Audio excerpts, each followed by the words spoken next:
Have you ever noticed how life can feel stable, even comfortable, right up until the moment you meet your twin flame?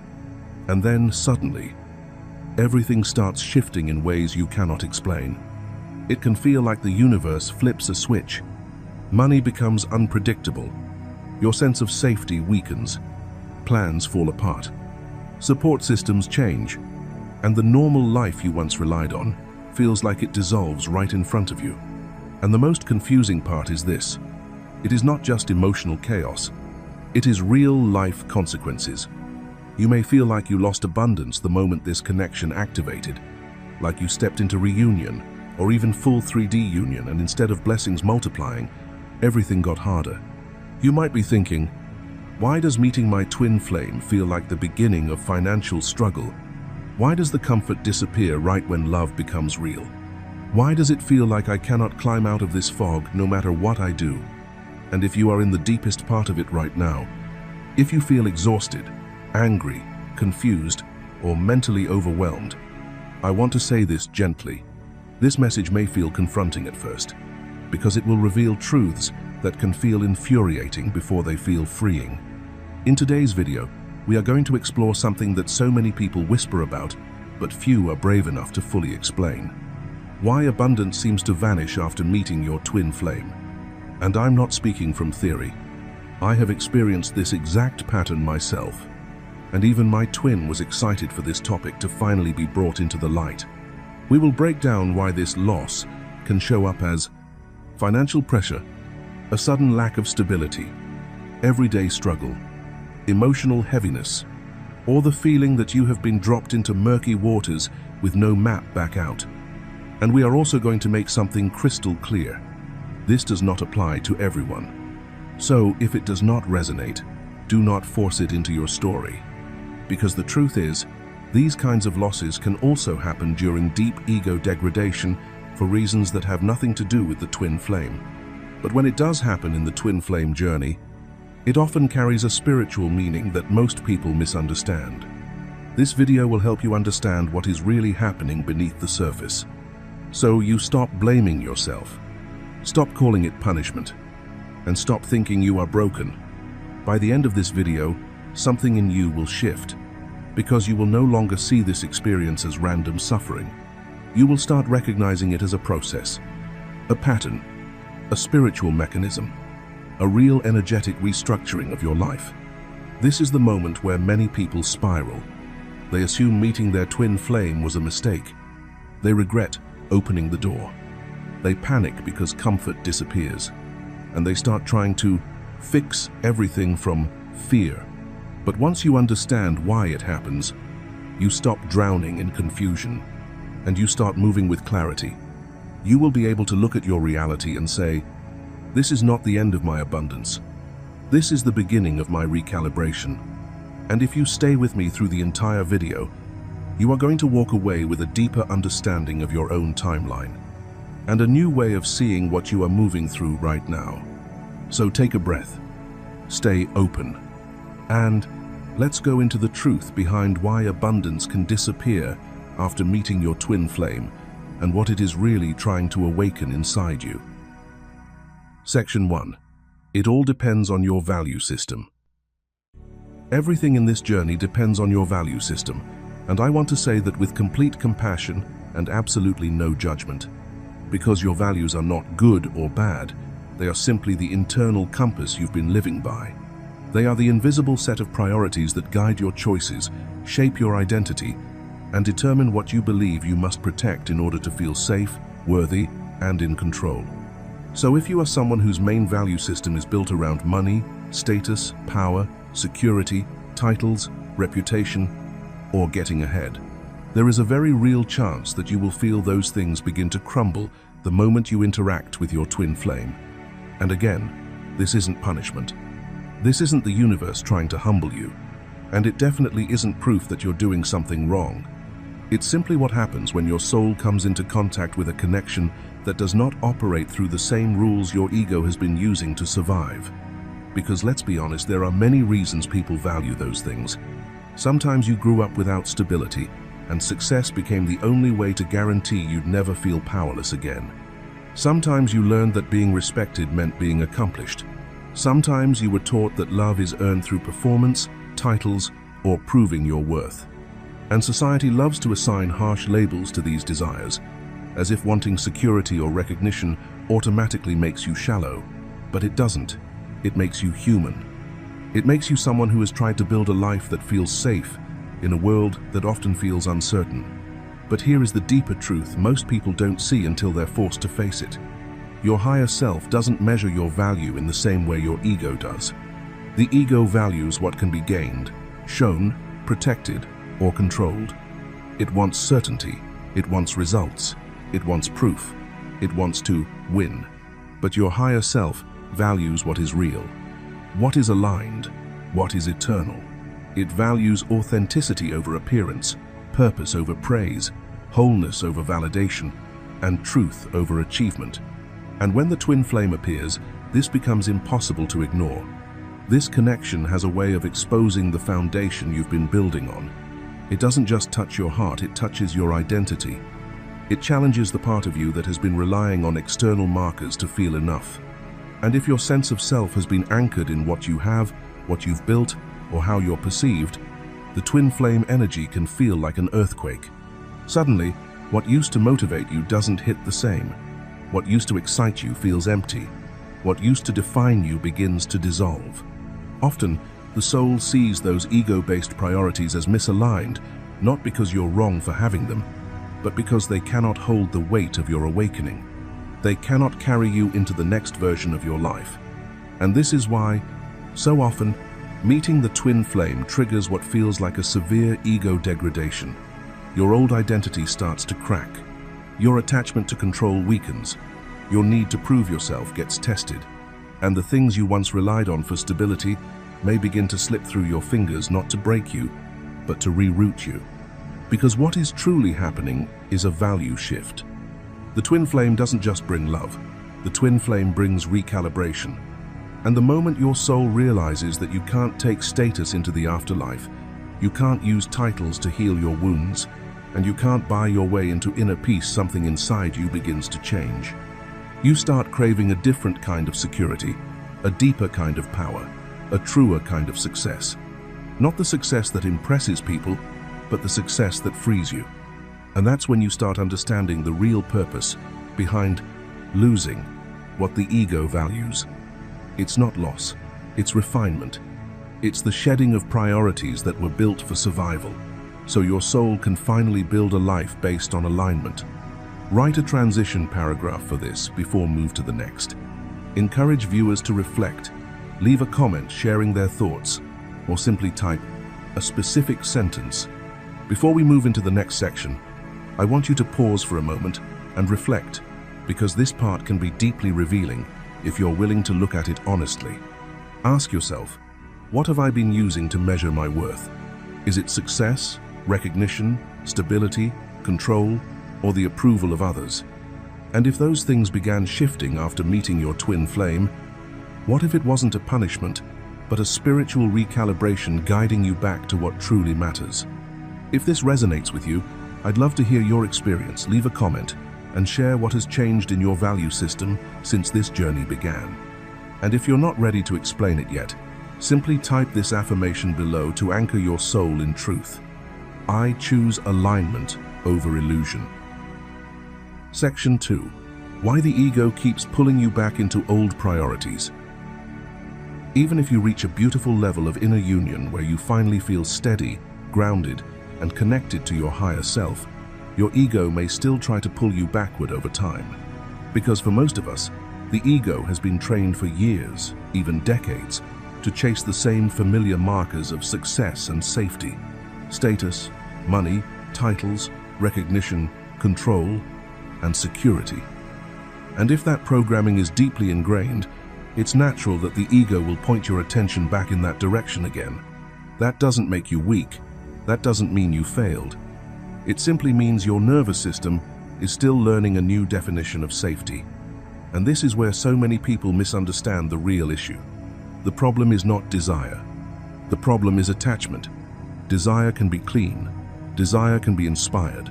Desire can even be sacred. But attachment is heavy. Attachment says, I need this to feel okay. Attachment says, I cannot breathe unless life looks a certain way. Attachment says, if I don't have that job, that money, that outcome, that title, then something is wrong with me. And once the ego locks onto something like that, it grips it tightly, not because it's evil, but because it's afraid. When your ego's value system becomes fixated, your 3D reality often starts to meet intense resistance. Things that once felt easy suddenly feel blocked.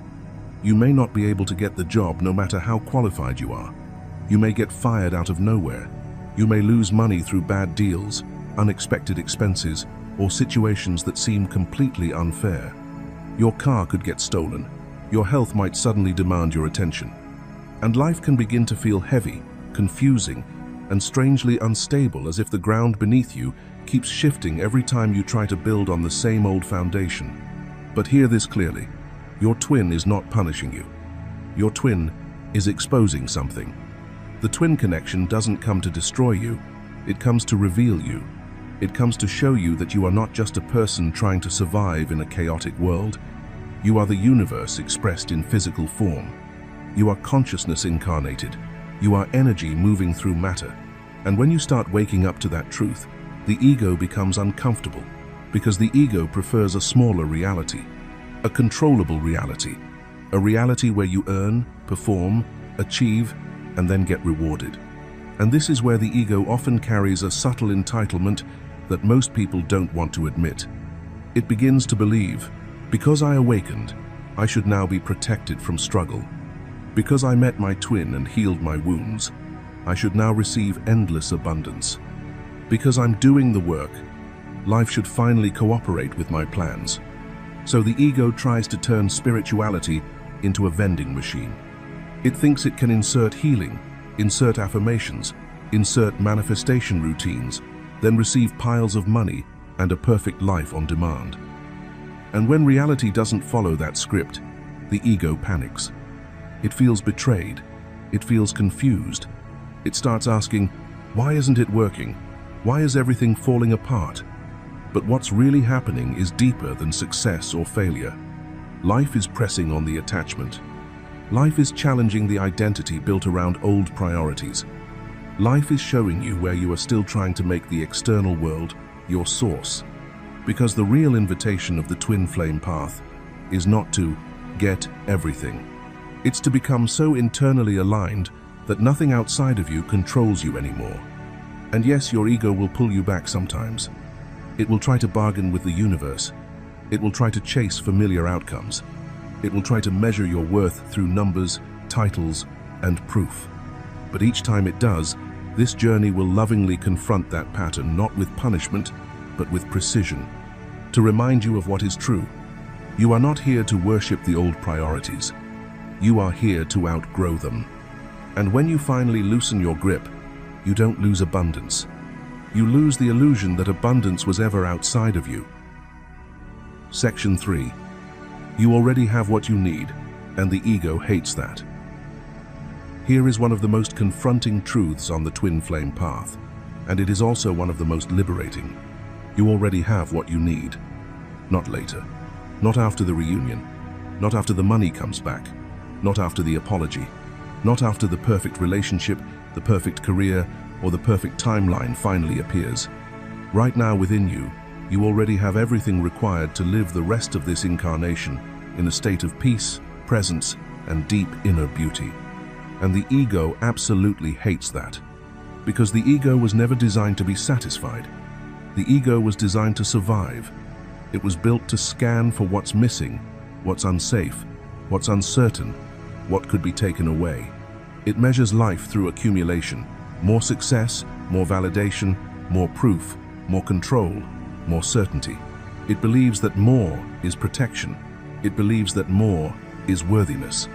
It believes that more is the same thing as fulfillment. But the soul knows something the ego keeps forgetting. Peace does not come from having more. Peace comes from being unattached to what you have. So when you reach a level of awareness, when you start to remember your spiritual nature, the ego doesn't always celebrate. Sometimes it resists. Sometimes it panics. Sometimes it tries to pull you back into the old hunger, the old chase, the old definition of success. And in that moment, the higher self responds with calm precision. Okay, you have not learned the lesson yet. This is still dependent on your ego's identification. In other words, your peace is still being negotiated.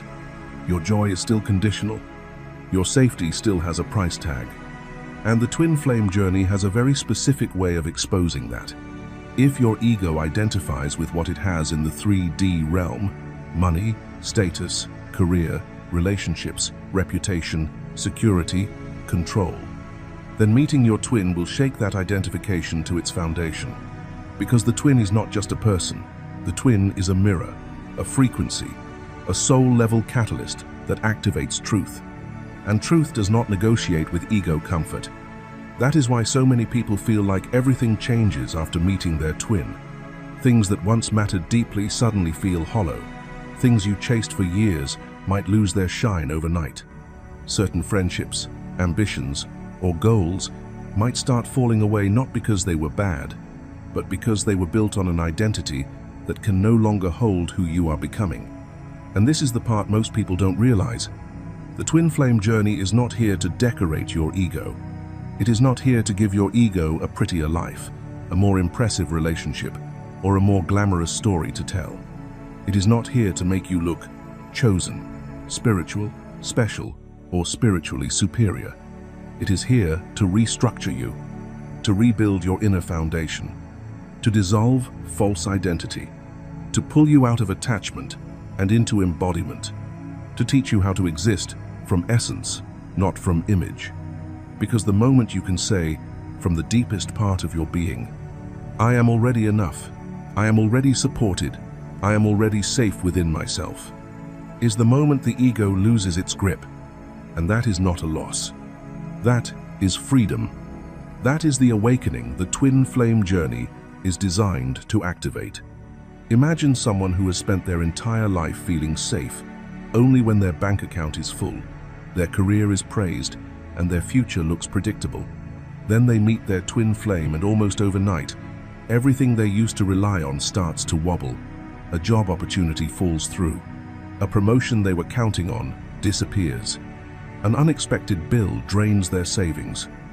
And suddenly, the ego goes into panic mode because it believes peace can only exist if the outer world stays perfect. But here is where the higher self begins to speak louder than fear. In the middle of the uncertainty, they notice something surprising. Even without the job title, even without the money security, even without the plan, they are still breathing, still alive, still guided, still held. They still have their spirit. They still have their intuition. They still have the ability to create again. And that moment becomes the lesson in real time, because the twin flame journey is not taking away their life. It is taking away the illusion that their life was ever built on anything external. It is forcing them to see that peace is not some... Section 4. Savannah's story, when identity collides with spiritual expansion. Let me paint this in a way you can truly feel, because many of you are living some version of this right now. Savannah is a corporate attorney. She's sharp, disciplined, respected, and for years, her entire world has been built around one goal: making partner. Not just because of the money, but because partnership represents arrival. It represents safety. It represents power. It represents proving once and for all that her sacrifices meant something. So she does what people like Savannah do. She works 80-hour weeks. She keeps her emotions under control. She performs under pressure. She does everything right. And for a while, life rewards her for it. Then Savannah meets her twin flame, and something inside her begins to change. At first, she doesn't even know how to explain it. She just notices that her mind is no longer willing to run the same way it used to.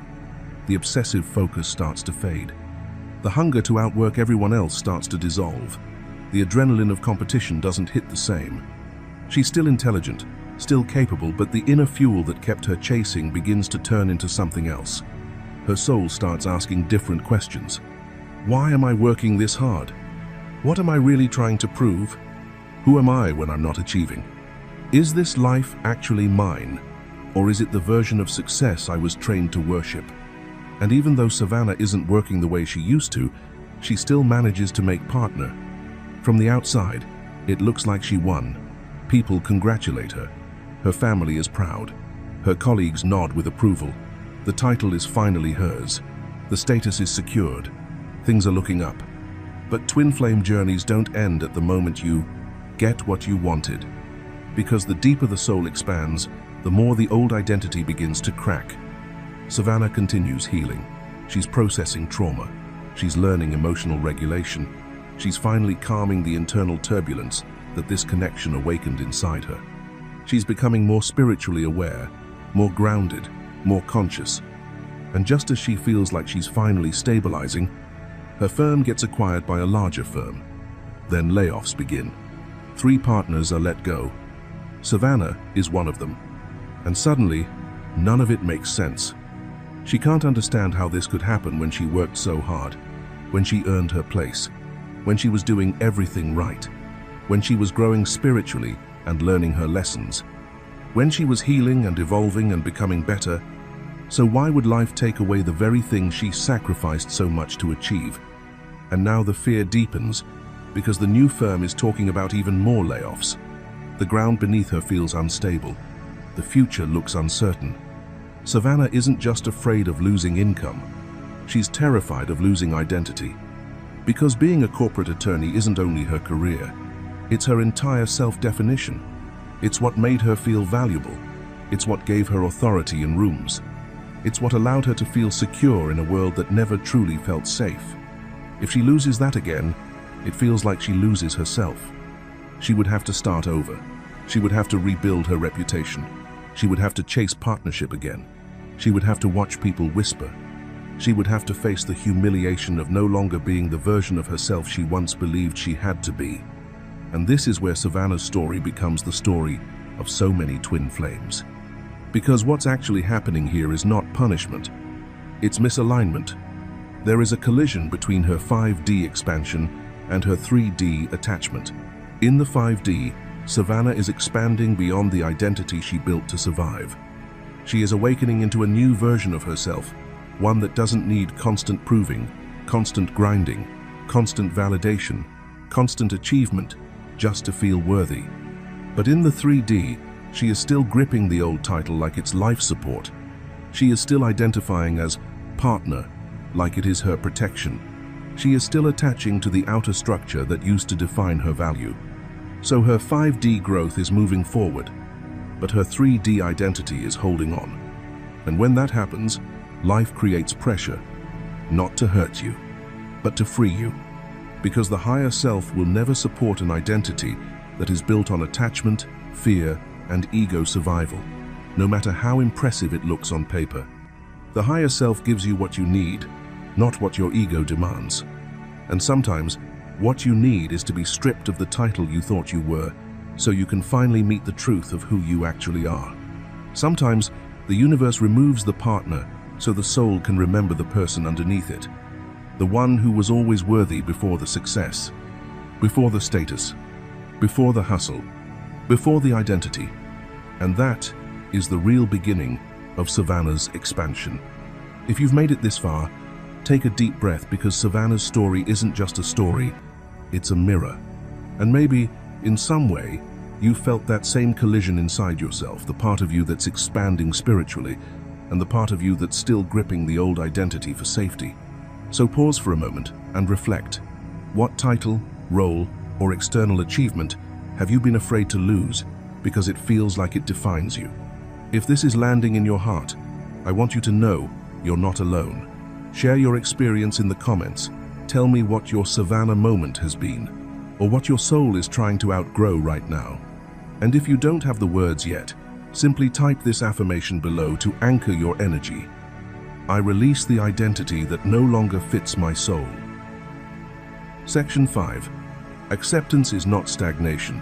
You need 3D and 5D alignment. So let's say you've reached a point where you think you've accepted your ego's new reality. You're not spiraling the way you used to. You're not constantly panicking when life stops feeling predictable, or when you realize you're no longer the one controlling the timeline. In fact, you may even be in reunion with your twin flame now, and on the surface, Everything looks like it's finally settling. Things are calmer, more stable, more normal. But here's what most people don't realize. Sometimes what we call acceptance is actually just emotional numbness disguised as peace. Because while you may not be reacting the way you used to, you might still be avoiding the deeper surrender. You fill your days with distractions, social media, TV, work, friends, constant noise, constant conversation, constant scrolling just to stay fine, just to stay functional, just to stay emotionally untouched by the fact that your 3D reality still isn't moving the way your soul expected it to. And this is where the problem begins. Because you haven't truly submitted. You haven't truly surrendered. You may have accepted your current circumstances, but instead of surrendering into divine flow, you're sitting in stagnancy, quietly waiting for something to happen while convincing yourself that waiting is spiritual. But waiting is not surrender. Waiting is often a softer form of control. It's the ego saying, I'm going to sit here and behave until the universe finally gives me what I want. It looks peaceful, but underneath it is still attachment. It still has conditions. It still carries expectation. And this is why I want to introduce something that might shift everything for you. I don't love the word balance, because it implies separation and dualism, as if 3D and 5D are two opposing forces.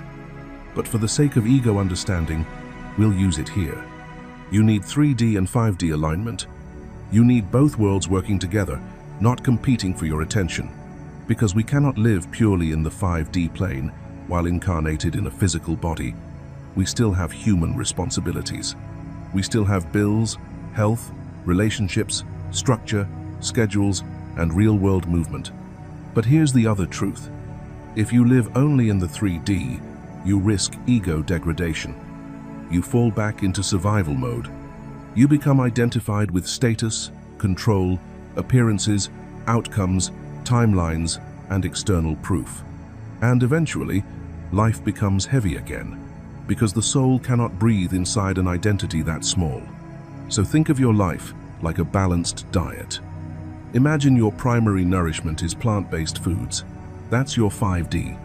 That's the spiritual nourishment presence, healing, self-awareness, expansion, inner union, connection to God, connection to your higher self, and deep energetic alignment with your truth. Then every now and then, you enjoy a cheeseburger. That's the 3D. It's the material world, pleasure, enjoyment, desire, the human experience, money, comfort, attraction, celebration, success, romance, beauty, fun. The cheeseburger is not evil. It's not wrong. It's not a punishment. It's something to appreciate, something to enjoy, something to look forward to. But you are not attached to it, because your plant-based nourishment gives you everything your soul and body actually need. It keeps you stable, clear, anchored, strong. You're not dependent on external treats to feel whole. And this is exactly what the higher self offers you when you are mindful, growing, learning, expanding, and evolving beyond attachment. Now, yes, the ego is still here, and we want it here, because the ego allows you to function in this physical world.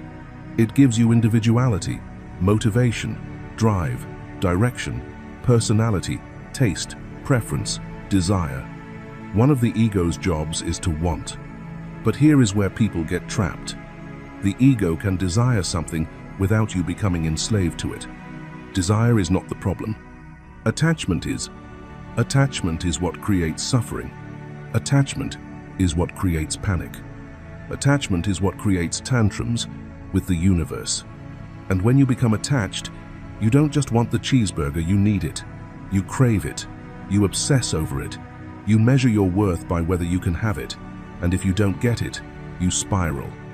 You start blaming life, blaming the universe, blaming the twin flame for triggering the process, blaming yourself for not doing enough healing, blaming your path for not moving fast enough. But the cheeseburger was never meant to be your lifestyle. It was meant to be a treat. And this is what true surrender looks like. You enjoy the 3D blessings when they arrive, but you don't collapse when they don't. You participate in this world, but you don't build your identity on it. You move forward, but you don't force outcomes. You remain open, but you stay unattached. Because the deeper you travel into the 5D alongside your twin flame, the more your higher self will require you to become non-attached. Not because you're being punished, not because you're being tested for no reason, but because union cannot happen through ego grasping. Union is a frequency. Union is alignment. Union is wholeness. And the higher self will keep pulling you away from attachment until you finally understand this truth. Acceptance is not stagnation. It is not giving up. It is not silently waiting. Real acceptance is active. It is embodied. It is aligned. It is you living in the world with peace, without being owned by the world. Section 6. The real abundance, and why the journey is about you. Abundance is not one fixed thing. It's relative. It's subjective. It changes depending on what you believe matters most. And this is why so many people misunderstand what's actually happening after meeting a twin flame. Because when you first enter this journey, the ego thinks abundance means more money, more status, more security, more control, more proof. But the soul is working with an entirely different definition. So let me ask you something deeper. How can you have more abundance than the moment you truly recognize that you are the universe in human form and you have created everything you've ever experienced? Not as a metaphor, not as a motivational quote, but as a living truth that rewires your entire identity from the inside out. That realization is not small. That is power beyond anything the 3D world could ever offer. And yet, the ego will often respond to that awakening by trying to take the wheel back. It hears, "You are the universe," and immediately says, "Okay, great. Now I want more money. Now I want a higher title. Now I want recognition. Now I want status. Now I want power." And this is the moment you can clearly see it. The soul opened a door to infinite expansion. And the ego still tried to measure abundance using a human ruler. But the twin flame journey is not designed to make your ego richer. It is designed to make your soul freer. So, at this point, you might be thinking, so it wasn't really about losing abundance after meeting the twin. It was about the ego. And yes, that is exactly right. Because what you call loss is often not punishment. It's the universe removing what you were overly attached to, so you can finally see what has been controlling you. And here's the part that stretches people the most. The twin flame is you. Not just emotionally, not symbolically, not romantically. Energetically and spiritually, the twin flame is a mirror of your own consciousness. They do not exist as some separate source of completion. They exist as a reflection within your perception, an activation that forces you to confront yourself. And the moment you understand this, everything shifts. Because the entire twin flame journey is not actually about chasing a physically manifested person in 3D. It is not about winning someone back. It is not about proving your worth to another human being. It is about your ego, learning to stop attaching meaning to another ego, and finally turning inward. It is about remembering who you are beneath the identity you've been performing. And once you reach this stage, the real work begins. The work is not, how do I get them to choose me? The work is, how do I stop abandoning myself? The work becomes releasing attachment to the things the ego worships. Control, validation, timelines, titles, money, status, certainty, outcomes. Not because those things are evil, not because you're not allowed to want them, but because you cannot be free while you are owned by what you desire. And when that non-attachment finally clicks, something almost miraculous happens. Life begins to flow again. Doors open without force. Opportunities align without struggle. Money stabilizes in unexpected ways. Support appears in forms you didn't predict. You stop gripping reality so tightly, and reality starts moving with you. Because the moment you stop trying to control abundance, you remember that you are the source of it. And that is the real abundance. Not what you have, not what you gain, not what you can prove, but what you remember you are. So if you've been sitting in that strange space where it feels like abundance vanished the moment you met your twin, I want you to breathe for a second and truly hear this. You are not being punished. You are being redirected. Your higher self is not against you. Your higher self is recalibrating you. Because for many of you, what disappeared wasn't your destiny. It was the old identity you were using to survive. The part of you that believed security could only come from control. The part of you that believed your worth depended on stability, recognition, or having it all together. The part of you that chased money, success, and external validation, not because you were shallow, but because you were trying to feel safe in a world that taught you to measure your value through outcomes. And the twin flame journey has a way of touching the exact place where the ego built its foundation. Not to destroy you, but to reveal what was never solid to begin with.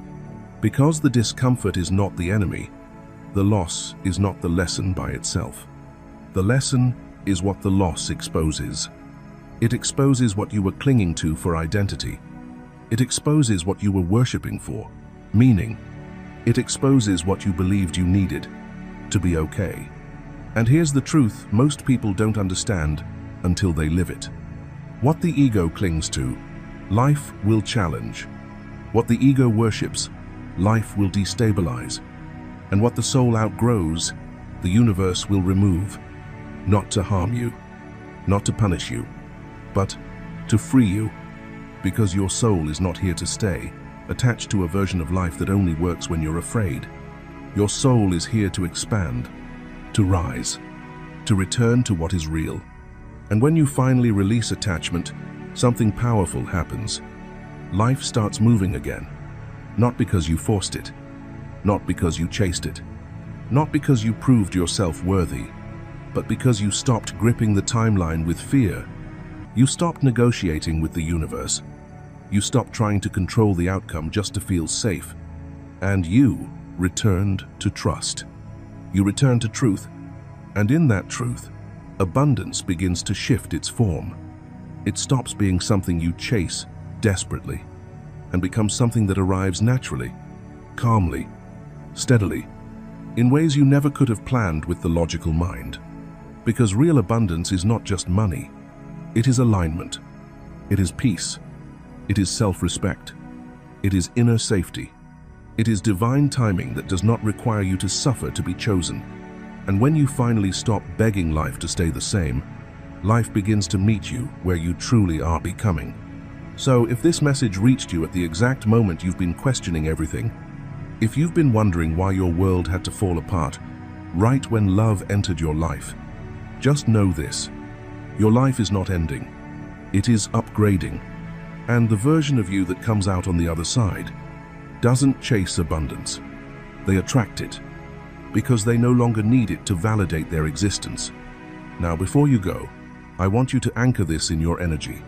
Comment this quote below to claim it as your truth. When I release attachment, life moves for me again. And if this video helped you feel seen, helped you breathe deeper, helped you understand your path with more clarity, please like the video so this message can reach the ones who are still confused in the silence. Share it with someone who is feeling the collapse right now. And make sure you watch the next video below, because what we're talking about next will help you understand what happens when the universe starts rebuilding your life in alignment with your higher self. Until next week, all of my best and highest vibrations to you.